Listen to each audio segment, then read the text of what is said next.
네, 미국 연준이 그동안 돈을 엄청나게 풀어댔는데요. 언젠가는 좀 회수를 해야 되지 않겠는가. 양적 완화를 이제 좀 서서히 거두어들여야 되는 거 아닌가. 논의들이 되고 있습니다. 시장에 부담을 주고 있는데요. 어느 정도 파괴력이 있는 악재인가. 또 엔화는 어디까지 약세로 갈 것인가. 궁금증들이 많죠. 오늘 펀더멘탈 투자에서 용환석 대표님과 함께 궁금증들 풀어나가겠습니다. 페트라 투자자문 용환석 대표님 모셨습니다. 어서 오십시오. 네, 안녕하십니까. 시장이 미국 시장 고점에서 좀 조정을 받을 때가 됐는데 FOMC 의사록이 빌미를 줬다. 뭐 이렇게들 평가할 정도로 시장이 좀 조정을 받고 분명히 양적 완화 종료에 대한 우려가 시장에 부담을 주고 있는데요. 어느 정도로 해석하세요? 네. 작년 말에 보면은 QE 정책을 새로 발표할 때 기간이 특별히 정해지지 않고 이런 강력한 조치를 취했었는데, 이제 최근 의사록을 보면은 내부적으로는 이에 반대하는 또 조기에 종료를 해야 된다는 의견이 많다 보니 이제 시장에 우려감을 주는 것 같습니다. 하지만 그러한 조기 종료 의견도 다 나름대로 이유가 있는데, 경기가 회복이 된 후에도 이런 정책을 계속 취하다 보면 인플레이션 등 또 다른 부작용이 오기 때문입니다. 하지만 또 반대로 너무 일찍 종료를 하게 되면 경기 회복 또는 주가에 찬물을 끼얹을 수도 있기 때문에 이 타이밍이 굉장히 중요하고 또 어려운 문제입니다. 그런데 이제 과거에 이 QE라는 정책 자체는 일본에서 이미 쓰면서 나왔던 용어이고, 또 이러한 조기 종료의 부작용은 일본에서 2차례나 경험을 했던 사례가 있습니다. 일본에서 이 버냉키 의장은 이와 같이 일본에서 과거에 조기에 너무 일찍 QE를 이제 종료를 했던 것이 일본의 장기 불황 또 경제 회복에 나쁜 영향을 미쳤다는 시각을 강하게 가지고 있기 때문에 뭐 가능성이 크진 않지만 그래도 굉장히 중요한 이슈이기 때문에 계속 좀 지켜보아야 할 것입니다. 예, 지금 화면에 나오는 그게 뭐죠? 빨갛게 표시한 것들이 이제 양적을 했던 그렇죠. 지역입니까? 네.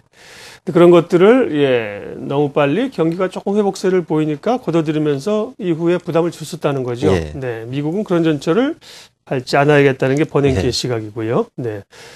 엔화도 좀 얘기를 할까요? 엔 약세가 계속 지속되고 있고요. 시장에서는 이제 뭐 달러당 100엔 정도는 각오를 해야 되는 것이 아닌가 생각을 했더니만 또 더 이상 약세로 진행은 잘 안 되는 것도 같습니다. 예. 또 사실 이제 FOMC 의사록이 나오기 전 이제 그저께 우리나라 증시가 많이 올라간 이유 중에 하나는 또 이제 엔화 약세가 어느 정도 진정되지 않았나 하는 그런 기대감도 들어 있었던 것 같은데, 사실은 이제 우리나라 1월달 주가가 좋지 않았던 데 큰 원인이 되었던 이제 엔화 약세를 사실은 두 가지 측면으로 봐야 되는데, 한 가지 엔화 약세가 되면 정말 얼만큼 일본 기업들이 영향을 받고 또 경제에 영향을 주느냐 하는 건데, 일본은 그동안 이제 구조적인 문제라든지 기업의 체질들이 특히 많이 약해졌기 때문에 이러한 영향은 물론 있겠지만 어느 정도는 제한적인 것으로 보입니다. 그런 면에서 이제 최근 1월 달 우리나라 증시만 이제 다른 방향으로 간 이제 조정을 받은 것은 충분히 이제 충분하지 않나 하는 생각이고, 또 두 번째는 엔화 약세 자체인데, 사실은 많은 사람들이 예상과는 달리 너무 급격하게 단기간 내에 엔화가 많이 하락을 하였습니다. 가치가 많이 하락을 하였는데, 뭐 여러 가지 이유가 있겠지만 큰 이유 중에 하나는 글로벌 이런 이제 환이라든지 거시경제에 투자를 하는 매크로 헤지펀드가 대규모로 엔화 약세 또는 이제 일본 주가 지수 상승에 베팅을 했기 때문인데, 특히 이제 큰 차이가 과거보다 이러한 헤지펀드들 규모도 상당히 커졌고, 또 과거에는 또 펀드들 나름대로 이제 자기들 이렇게 판단해서 투자를 했는데, 요즘은 뭐 짜고 하는 건 아닐지 모르겠지만 어쨌든 다 같은 방향으로 투자를 해서 이러한 영향이 상당히 큰 것 같습니다. 이제 그러한 면에서 좀 급속도로 떨어진 측면이 있기 때문에 단기적으로는 최소한 조정을 받을 수 있어서 어떤 면에서는 충분히 반영됐다고 보이는데, 또 지금 시점에서 보면은 조금 더 생각을 바꿔서 좀 역설적으로 생각을 해보면은 우리나라 입장에서는 만약에 이 글로벌 증시가 조정을 받는다면 우리나라는 미리 조정을 받았기 때문에 그런 면에서 조금 더 좋을 수도 있고, 또 반대로 올라가면 상승률이 더 클 수도 있기 때문에 현재 상황은 그렇게 나쁜 상황은 아닌 것으로 보입니다. 네. 미국은 M&A 재료들이 시장에 긍정적으로 작용을 하지 않습니까? 뭐 잘 아시는 것처럼 워렌 버핏이 식품업체 하인즈를 인수를 했고요. 또 그제는 또 사무용품 업체 두 군데가 또 주식 교환을 합병을 하겠다고 얘기했는데, 워렌 버핏의 하인즈 인수 혹은 미국 M&A 시장의 흐름들은 어떻게 보세요? 영향은? 특히 이제 워런 버핏 하인즈 인수 건인데, 워런 버핏은 그동안 과거에도 그 주식시장의 방향이라든지 경제 방향에 대해서 정확한 판단을 여러 번 했던 사례가 있고 또 그렇기 때문에 그 장기간에 걸쳐서 주식투자에 성공을 했었겠죠. 근데 그래서 한번 그 이번에 근데 또 워런 버핏은 이러한 생각을 잘 말을 하지 않기 때문에 그 투자 사례를 가지고 어떤 생각을 가지고 했는지를 한번 살펴보는 것도 도움이 많이 되지 않나 하는 그러한 생각입니다. 먼저 이 하인즈라는 회사는 그 1869년에 아주 설립된 역사가 오래된 그 세계적으로 유명한 케첩을 만드는 그러한 회사인데 이제 워런 버핏은 최근에 보통주 40억 불, 또 우선주 9% 배당을 하는 이제 80억 불, 총 120억 불 투자를 했고 전체 이제 투자 규모는 280억 불입니다. 그런데 그 이제 퍼 21배로 사실 과거 하인즈 평균의 16배보다 높게 이제 투자를 함으로써 이거 너무 비싸게 사지 않았나 하는 이제 이런 시각도 있는데 또 그러다 이 실제 이제 워런 버핏의 이 버크셔 해더웨이라는 회사는 또 보험회사를 운영하기 때문에 어느 정도 채권 투자를 해야 되고 또 그런 의미에서 이와 같이 역사도 오래되고 꾸준한 실적을 내는 회사의 9% 우선주라는 거는 그러한 측면에서는 또 그렇게 생각을 해보면은 뭐 이렇게 반드시 비싸게 샀다고 볼 수는 없습니다. 이제 또 최근에 또 뉴스가 나온 것을 어제 보면은 그 일부 주주가 또 소송도 했고 비싸게 너무 싸게 인수했다 하고 소송도 했고 또 뭐 그 내부자 거래 이런 면도 있지만 이제 그런 면이 이런 인수에 방해를 줄 정도 큰 이슈는 아닌 것 같습니다.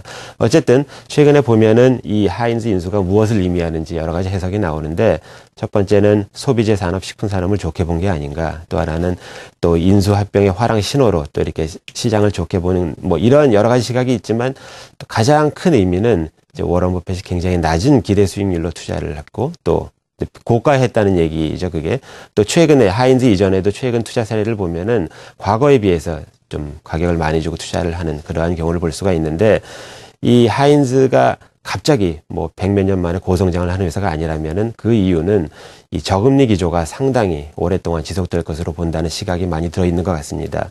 이 금리가 낮다는 거는 주식을 비롯한 다른 자산의 가격이 이제 가격 가치가 상승을 하는 건데 아마도 이러한 이유가 그 왜 2007년 같이 경제가 화랑일 때 2000포인트는 높은 가격이었는데 요즘은 경제가 안 좋은데 2000도 낮은 가격인지를 이렇게 설명해 주는 그러한 게 아닌가 생각이 듭니다. 네.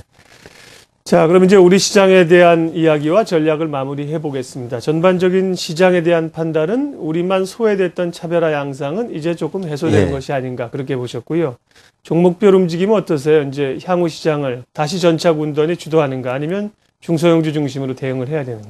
그러니까 우리 증시만 1월 달 동안 또 다른 방향으로 움직였던 것이 이제 멈췄다고 보면은 또 어떤 면에서는 기회가 됩니다. 그래서 한 가지는 엔화 약세 뭐 이런 영향을 받는 업종들이 어떤 경우에는 좀 과도하게 하락한 그런 경우에 또 기회가 있을 수도 있고 또 중소형주도 이제 보시는 바와 같이 과거 코스닥 지수는 좀 많이 또 올라갔다가 또 특히 이제 중소형주들이 일부 많이 올라갔다가 그 작년 말 뭐 하락을 많이 했고 또 특히 올해 1월 달 조정을 받으면서 많이 하락한 종목들이 많습니다. 이제 그런 면에서 또 그 중소형주도 그 일부 또 앞으로도 괜찮은 주식들이 많을 수가 있는데 오늘은 그 중에서도 아까 이제 워런 버핏 얘기가 나왔으니까 조금 장기적으로 괜찮을 만한 중소형 주식을 소개할까 합니다. 이제 첫 번째는 로엔이라는 회사입니다.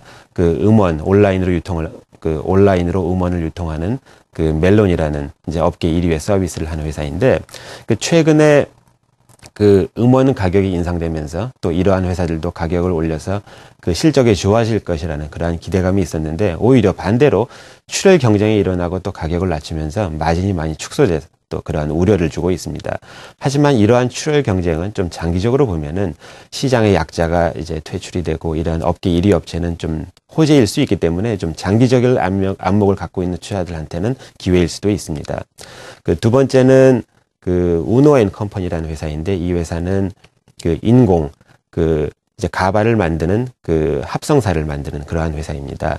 이제 인모는 비싸기 때문에 주로 합성사를 쓰는데 특히 이 회사는 그 지금까지 많이 쓰였던 PVC 원사에서는 그 세계 4개 물론 이제 1, 2등 회사는 일본 회사인데 시장 점유율이 많지만 어쨌든 4회사밖에 없고 특히 이제 최근에 개발된 새로운 소재에서는 2업체밖에 없는 아주 기술이 강한 회사입니다.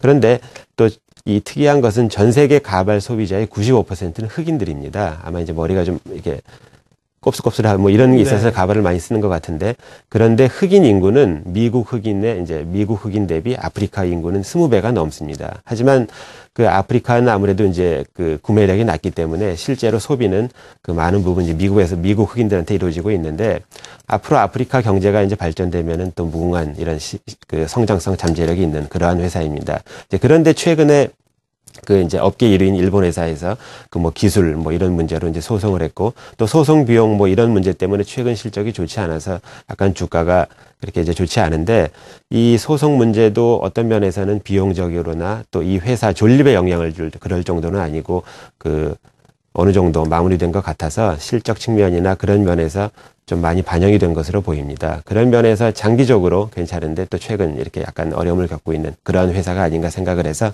한번 관심을 가져볼 만하다고 생각합니다. 네.